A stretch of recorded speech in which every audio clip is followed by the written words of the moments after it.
순종이란 인간이 하나님께 취할 수 있는 가장 기본적인 예의입니다.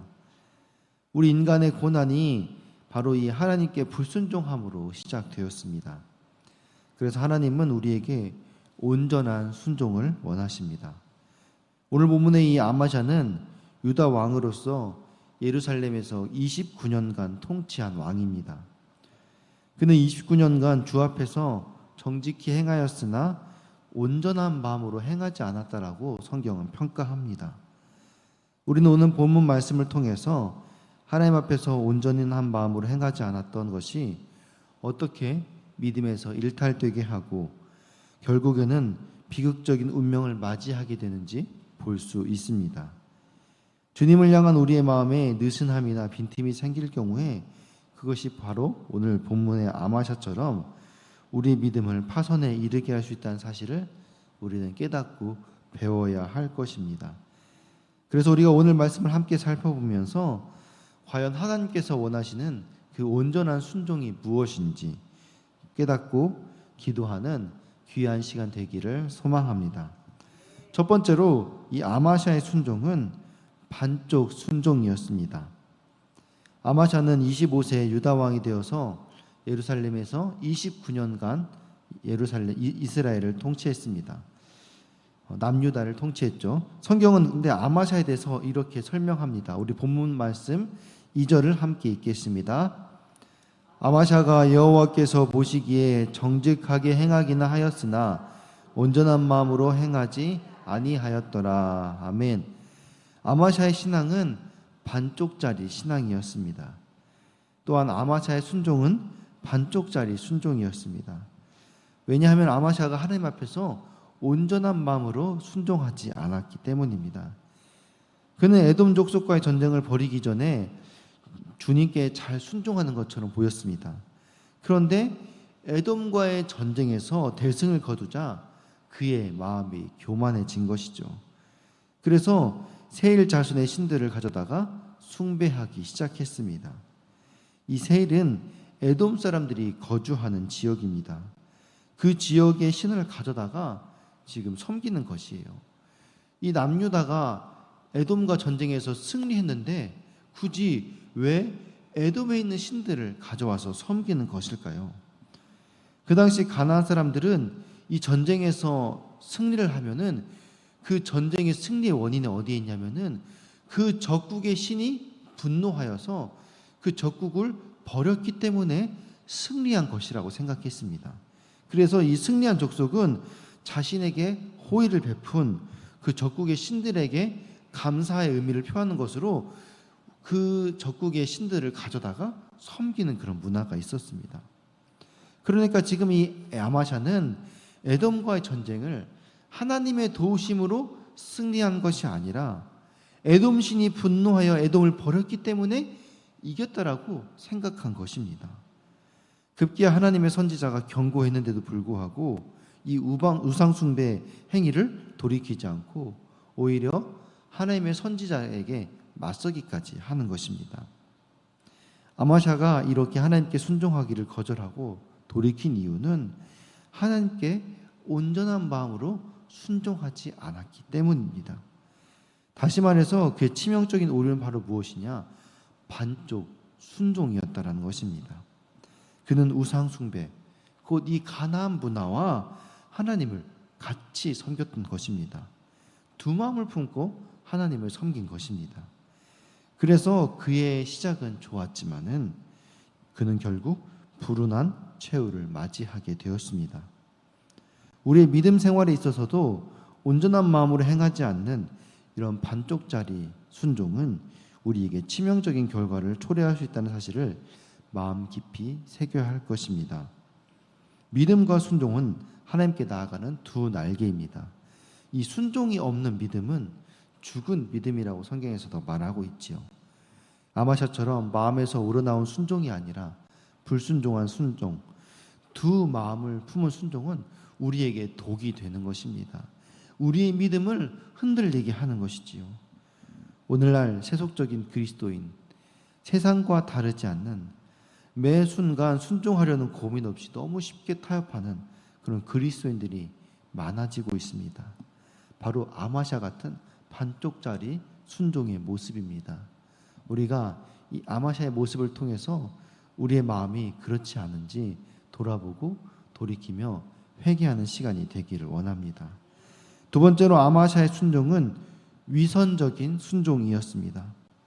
이런 잘못된 순종의 모습을 우리는 사도행전에서도 살펴볼 수 있는데요.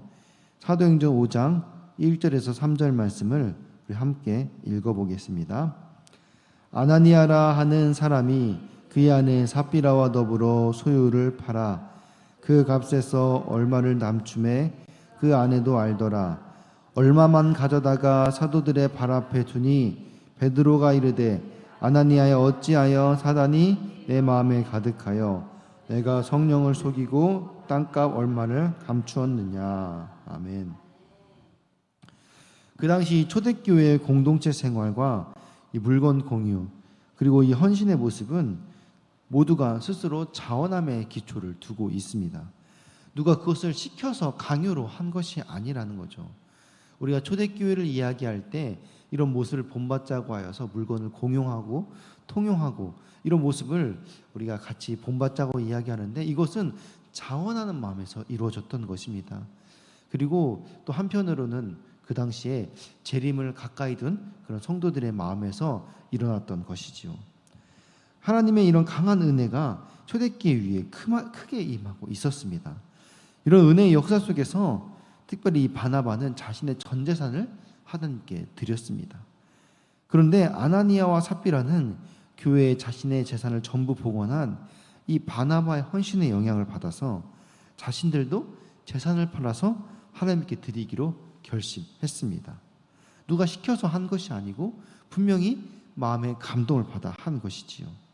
그러나 그들은 자신의 땅을 판 돈을 정직하게 하나님께 전부 드린 이 바나바와는 달리 자신들이 가진 것의 일부를 드리면서 일부를 드리는 것은 좋지만 일부를 드리면서 마치 모든 것을 드린 것처럼 위선적으로 하나님께 봉헌했습니다. 그들은 하나님이 아니라 바로 사람들로부터 칭찬과 영광을 얻기 위해서 위선적이고 거짓되게 헌신했다라는 것이지요. 이것은 사람들을 기만했을 뿐 아니라 살아계신 하나님마저 기만하려 했던 행위였던 것입니다. 그러다 결코 하나님을 속일 수는 없었습니다. 그들의 거짓된 헌신과 이 기만한 행위들은 완전히 드러나게 되었죠. 그래서 우리가 잘 알다시피 아나니아와 삽비라는 비참한 최후를 맞이하였습니다. 오늘 본문에 아마샤의 마음도 이와 같았습니다. 우리 본문 7절 말씀을 함께 읽겠습니다. 어떤 하나님의 사람이 아마샤에게 7절 말씀 같이 읽겠습니다. 어떤 하나님의 사람이 아마샤에게 나와서 이르되 왕이여 이스라엘 군대를 왕과 함께 가게 하지 마옵소서. 여호와께서는 이스라엘 곧 온 에브라임 자손과 함께 하지 아니하시나니. 아멘. 남유다 아마샤는 지금 에돔과의 전쟁에 앞서서 이 북이스라엘의 군대를 100달란트를 주고 10만 군대를 사들였습니다. 그렇게 해서 이제 전쟁터에 나가려고 하는데 갑자기 하나님께서 하나님의 사람을 보내서 그 군대 100달란트를 주고 사들인 10만의 군대를 다시 자신의 고향으로 돌려보내라고 명령하십니다. 그런데 이때 아마샤가 망설이는 것입니다. 왜냐하면은 100달란트를 주고 샀기 때문에 그냥 돌려보내는 것은 지금 100달란트를 그냥 땅에 버리는 것과도 같은 거죠. 그리고 거기다가 이 10만의 군대도 어렵게 얻은 것인데 그냥 돌려보내야 되는 게 포기해야 하기 때문이에요. 아마샤는 이 선택을 쉽게 할 수 없었습니다. 이것은 단순히 이 물질과 군사에 미련이 남아있다기보다도 하나님을 신뢰하지 못하는 마음에서 비롯된 것이었습니다. 이 하나님의 명령보다 바로 물질에 마음이 더 가 있었기 때문입니다. 그 당시 전쟁은 물량전입니다. 어느 쪽의 군사가 더 많으냐가 전쟁의 승패를 좌지우지하는 아주 중요한 요소였던 거죠. 거기에서 이 10만의 병력, 지금 아마샤가 가지고 있는 병력이 30만인데 30만에서 10만을 더하는 것은 아주 큰 숫자지요. 그래서 아마샤가 걱정했던 것은 이 100달란트의 손해보다도 10만의 군사를 잃음으로써 이 전쟁의 승리가 조금 더 멀어질 수 있다는 생각에 하나님의 명령에 쉽게 순종할 수 없었습니다. 그러나 어떻습니까? 전쟁은 하나님께 속한 것입니다. 하나님께서 아마샤의 편이 되어주면은 이 전쟁은 승리할 수 있습니다. 그런데 아마샤에게는 그런 믿음이 없었던 것입니다. 우리 본문 9절 말씀을 함께 읽겠습니다. 9절 말씀 같이 살펴보겠습니다.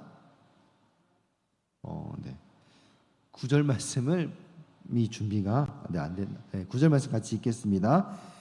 아마샤가 하나님의 사람에게 이르되 내가 100달란트를 이스라엘 군대에게 주었으니 어찌할까?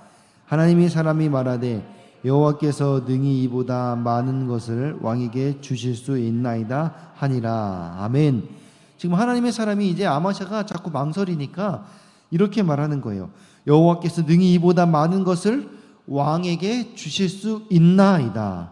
그러니까 왕은 하나님께서 자신에게 포기한 것보다 더 많은 것을 주실 수 있다는 이 말씀을 듣자 그제서야 겨우 하나님께 순종하는 모습을 볼 수 있습니다. 그런데 하나님께서는 어떤 분이십니까? 마음의 중심을 보시는 분이십니다.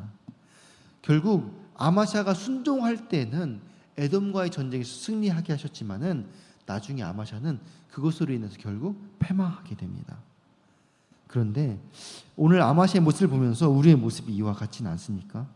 겉으로는 영적으로 거룩한 것처럼 포장하면서도 설상은 끊임없이 의심하고 순종하는 것 같지만은 두 마음을 품고 그렇게 살아가고 있지는 않습니까?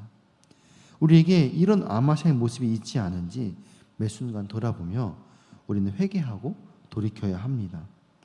하나님께 대한 순종의 동기는 주님을 사랑하는 마음에서 순종해야 합니다. 두 마음을 품거나 다른 목적을 가지고 하나님께 순종하게 하면은 하나님께서는 그 마음의 중심을 보시는 분이십니다.